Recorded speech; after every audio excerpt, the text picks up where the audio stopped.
Assalamualaikum warahmatullahi wabarakatuh. Halo teman-teman semua.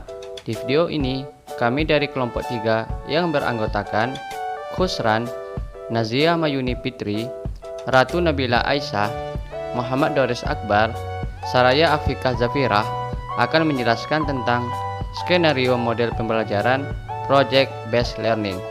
Maka untuk itu, tonton video ini sampai habis. Let's go.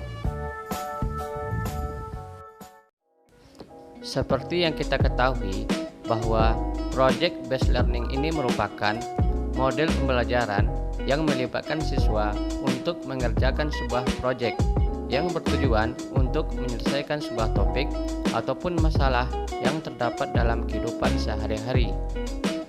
Manfaat dari Project Based Learning ini adalah untuk meningkatkan kemampuan peserta didik dalam pemecahan masalah proyek, serta membuat peserta didik lebih aktif dalam memecahkan masalah proyek yang kompleks dengan hasil produk nyata.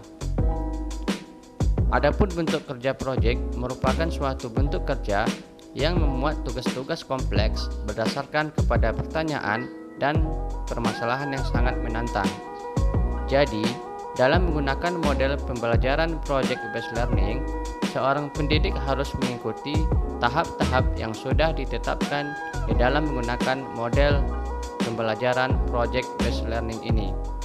Adapun tahap-tahap dari Project Based Learning ini adalah: pertama adalah orientasi, kedua pengorganisasian, ketiga penyelidikan, keempat penyajian, dan yang kelima adalah evaluasi.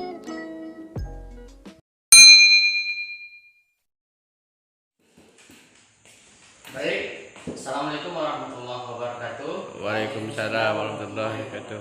Selamat pagi anak-anak semua. Semoga kita semua dalam keadaan sehat walafiat. Amin, amin ya rabbal alamin. Baik anak-anak semua, sebelum kita melaksanakan pembelajaran kita pada hari ini, jadi Bapak Bu bertanya dulu apakah semuanya hadir pada saat ini? Hadir. Nah, jadi semuanya hadir pada saat ini. Jadi sebelum kita melaksanakan pembelajaran, ada baiknya seperti biasanya kita akan berdoa terlebih dahulu. Jadi silakan ketua kelas untuk memimpin doanya pada hari ini. Silakan ketua kelas. Baik anak-anak semua, sebelum kita masuk ke dalam pembelajaran, ada baiknya kita menyanyikan lagu kebangsaan, yaitu menyanyikan lagu Indonesia Raya. Itu dengan tujuan untuk menumbuhkan semangat kita di dalam melaksanakan pembelajaran. Jadi kepada anak-anak semua, silakan berdiri di saat kita menyanyikan lagu Indonesia Raya. Jadi anak-anak semua silakan berdiri. Baik anak-anak semua, tadi kita semua telah menyanyikan lagu Indonesia Raya. Dan mudah-mudahan dengan kita menyanyikan lagu Indonesia Raya itu bisa menambahkan semangat kita di dalam pembelajaran. Baik, kita langsung masuk ke dalam pembelajaran kita pada hari ini, yaitu tentang sistem pemerintahan daerah. Jadi kemarin sudah Bapak sampaikan bahwa untuk minggu ini kita akan masuk ke dalam materi kita, yaitu tentang sistem pemerintahan daerah. Dan juga kemarin Bapak sampaikan kepada anak-anak semua bahwa Bapak mengharapkan kepada anak-anak semua sebelum kita mempelajari materi ini, itu kalian sudah memahami apa itu sistem pemerintahan daerah. Jadi pada hari ini Bapak mau menanyakan kepada anak-anak semua, siapa yang tahu apa itu sistem pemerintahan daerah? Silakan. Rudi, apa itu pemerintahan daerah? Pemerintahan daerah adalah pelaksanaan urusan pemerintahan oleh pemerintah daerah dan DPRD berdasarkan asas otonomi dan tugas pembantuan dengan prinsip otonomi seluas-luasnya berdasarkan Undang-Undang Dasar Negara Republik Indonesia tahun 1945. Baik, benar apa yang disampaikan oleh Rudi, bagus. Jadi pemerintahan daerah itu adalah pelaksanaan urusan pemerintahan oleh pemerintah daerah dan DPRD berdasarkan dengan asas otonomi dan juga tugas pembentuan. Jadi dalam melaksanakan pemerintahan daerah itu berdasarkan dengan asas otonomi. Jadi anak-anak semua, siapa yang tahu apa saja asas-asas otonomi itu? Baik, silakan Iqbal, apa itu asas-asas otonomi? Sentralisasi, desentralisasi, dekonsentrasi. Nah, jadi bagus yang disampaikan oleh Iqbal. Jadi asas otonomi itu secara umum ada 3. Yang pertama adalah sentralisasi, kemudian yang kedua adalah desentralisasi, dan kemudian yang ketiga adalah dekonsentrasi. Baik Anda semua, untuk menambah wawasan kita di dalam mempelajari sistem pemerintahan daerah, Bapak akan memperlihatkan sebuah video kepada kalian untuk menambah wawasan kita. Jadi Anda semua Bapak sarankan untuk menyimak dan juga menonton video ini sampai habis, dan nanti setelah itu Bapak akan membagikan tugas kepada Anda semua. Jadi silakan kepada Anda untuk menyimak video ini sampai habis.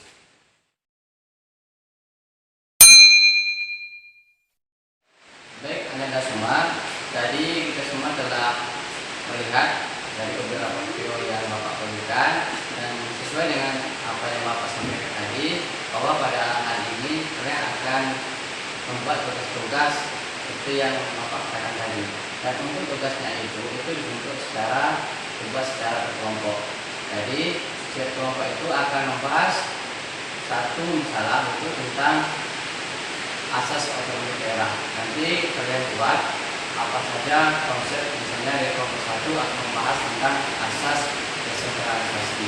Jadi disitu kelompok 1 buat apa saja konsep desentralisasi, kemudian penerapan desentralisasi dan sebagainya. Dan kemudian yang lebih penting lagi itu adalah bentuk nyata penerapan desentralisasi yang ada di Indonesia.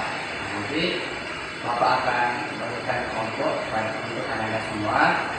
Dan kemudian setiap kelompok itu harus ada ketua kelompoknya. Jadi ketua kelompoknya itu akan memberikan tugas dari setiap kelompok yang berbentuk lembaran. Kemudian lembaran tersebut berisikan tentang konsepnya, kemudian informasi dan contoh penerapannya. Jadi silakan Anda semua untuk bekerja. Jadi sebelum kita melaksanakan tugas ini, apa ada yang ingin ditanyakan? Kalau tidak ada, silakan Anda semua untuk bekerja mulai sekarang. Silakan.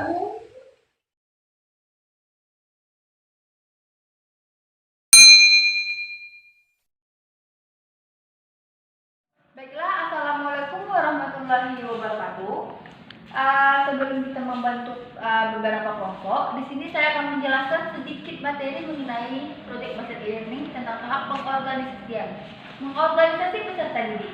Dan pada tahap ini, saya akan membagi kalian ke dalam beberapa kelompok untuk membantu peserta didik mendefinisikan atau mengorganisasikan tugas belajar yang berhubungan dengan masalah.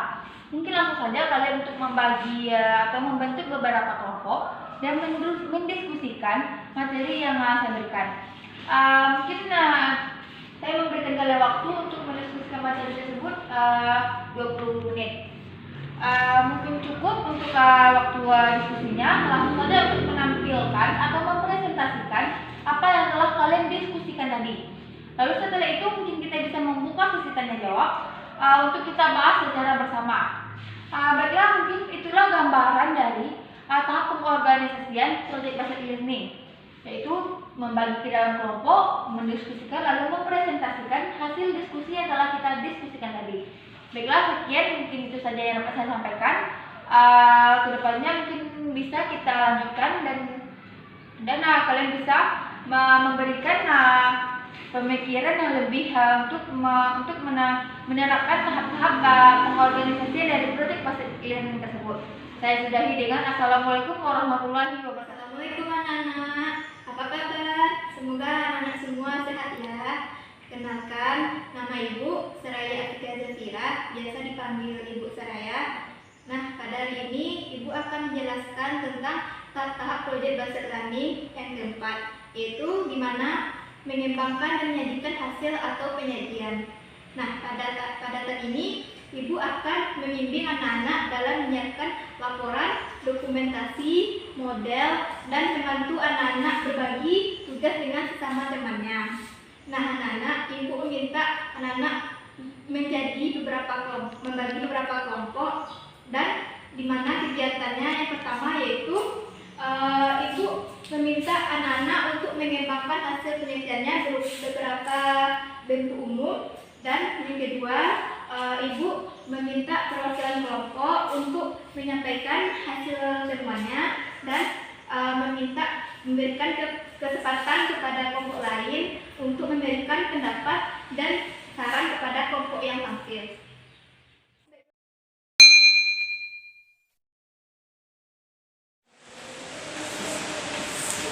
Nanti di sini kalau kalian buat kertas kerja itu dituliskan konsep, kemudian informasinya, kemudian penyerapan dari hasil simulasi. Jadi setelah itu kalian tentukan apa yang mau dipresentasikan.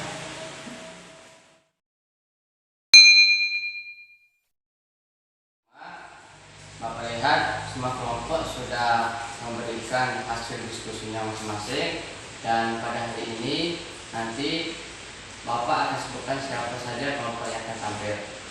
Jadi oleh sebab itu diharapkan siapa kelompok yang tampil nanti itu akan menjelaskan hasil diskusinya dan kemudian membuka sesi tanya jawab kepada kelompok-kelompok lain.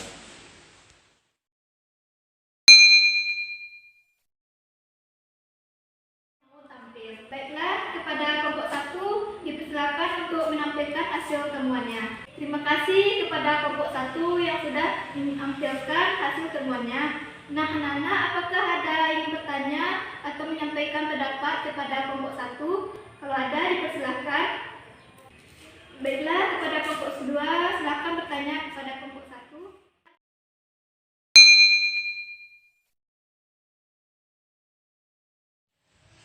Baik anak-anak semua, tadi semua kelompok, dari itu kelompok 1, kelompok 2, dan juga kelompok 3 sudah tampil mempresentasikan hasil diskusinya pada hari ini. Dan apa yang kita lakukan pada saat ini itulah yang disebut dengan model pembelajaran project based learning. Jadi model pembelajaran project based learning ini merupakan satu bentuk model pembelajaran yang mengingatkan kepada siswa untuk membuat suatu proyek. Jadi adapun bentuk proyek yang kalian buat itu adalah kertas kerja kalian tadi. Jadi mudah-mudahan dengan kita membuat model pembelajaran ini itu bisa meningkatkan kemampuan Anda semua di dalam menganalisis suatu masalah. Jadi kemudian dalam kita melaksanakan model pembelajaran ini, apakah ada kesan atau tanggapan kalian di dalam melaksanakan model PJBL ini? Kalau ada, silakan. Baik, kalau tidak ada, mungkin hanya itu dapat yang bisa Bapak sampaikan pada hari ini. Mohon maaf atas kesalahannya. Saya tutup dengan bila taufiq wal hidayah. Assalamualaikum warahmatullahi wabarakatuh.